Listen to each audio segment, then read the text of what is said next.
श्रीमन्नारायण दोस्तों, आपका बहुत बहुत स्वागत है। इस वर्ष यानी कि साल 2024 में अंग्रेजी कैलेंडर के अनुसार रक्षाबंधन का जो त्योहार है वो 19 अगस्त यानी कि दिन सोमवार को मनाया जाएगा। हिंदू कैलेंडर के अनुसार ये जो त्योहार है वो हर वर्ष श्रावण मास की पूर्णिमा को मनाया जाता है। इस दिन बहनें अपने भाई को राखी बांधती हैं यानी कि रक्षा सूत्र उनकी कलाई पर बांधती हैं और इस पर्व को मनाती हैं। ये सावन माह का आखिरी दिन होता है और जिस दिन पूर्णिमा तिथि भी होती है, तो ये दिन दोनों ही तरीके से बेहद ही शुभ माना जाता है। तो चलिए जान लेते हैं कि रक्षाबंधन के दिन कौन सी 10 गलतियां भूल करके भी नहीं करनी चाहिए। रक्षाबंधन के दिन सबसे पहली जो राखी है वो भगवान श्री गणेश, शिव जी, हनुमान जी के साथ साथ कृष्ण जी को भी बांधना शुभ होता है, इसलिए इन्हें राखी बांधना बिल्कुल भी ना भूलें। अगर आपके पास में राखी नहीं है तो आप कलावा भी यानी कि मौली आप उनको बांध सकते हैं।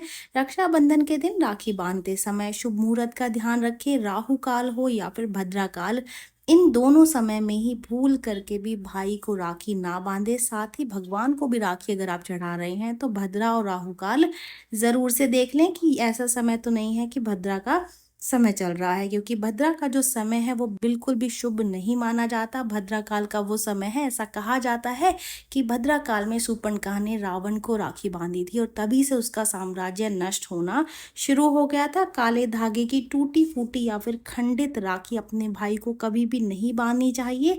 ऐसी राखी बांधने से अशुभ फल प्राप्त होता है और ऐसा माना जाता है। प्लास्टिक से बनी राखी या फिर अशुद्ध चीजों से बनी हुई या फिर जिसके ऊपर अशुभ चिन्ह बने हुए हैं या फिर अक्सर लोग भगवान की बनी हुई राखियां ले लेते हैं या उनकी फोटो बनी होती है, तो इस तरीके की राखियां कभी भी कलाई पर नहीं बांधी जाती। अगर आप भगवान की बनी हुई राखी कलाई पर बांधते हैं तो ये उनका अपमान माना जाता है, क्योंकि राखी जो है लोग काफी दिनों तक अपने हाथों में बांध करके रखते हैं और वो कहीं कहीं ऐसी जगह भी जाते हैं जहां पर कि भगवान को नहीं ले जाना चाहिए। तो इस तरीके की राखी आपको नहीं खरीदनी चाहिए, ना ही बांधनी चाहिए। भाई को राखी बांधने समय इस बात का ध्यान रखें कि सिर जरूर से ढका होना चाहिए और दोनों का ही यानी कि भाई बहन दोनों का ही सिर ढका हुआ होना चाहिए। अपने भाई को राखी बांधने से पहले तिलक करते समय रोली या फिर चंदन जरूर से ले लें और सिंदूर का तिलक भूल से भी ना करें।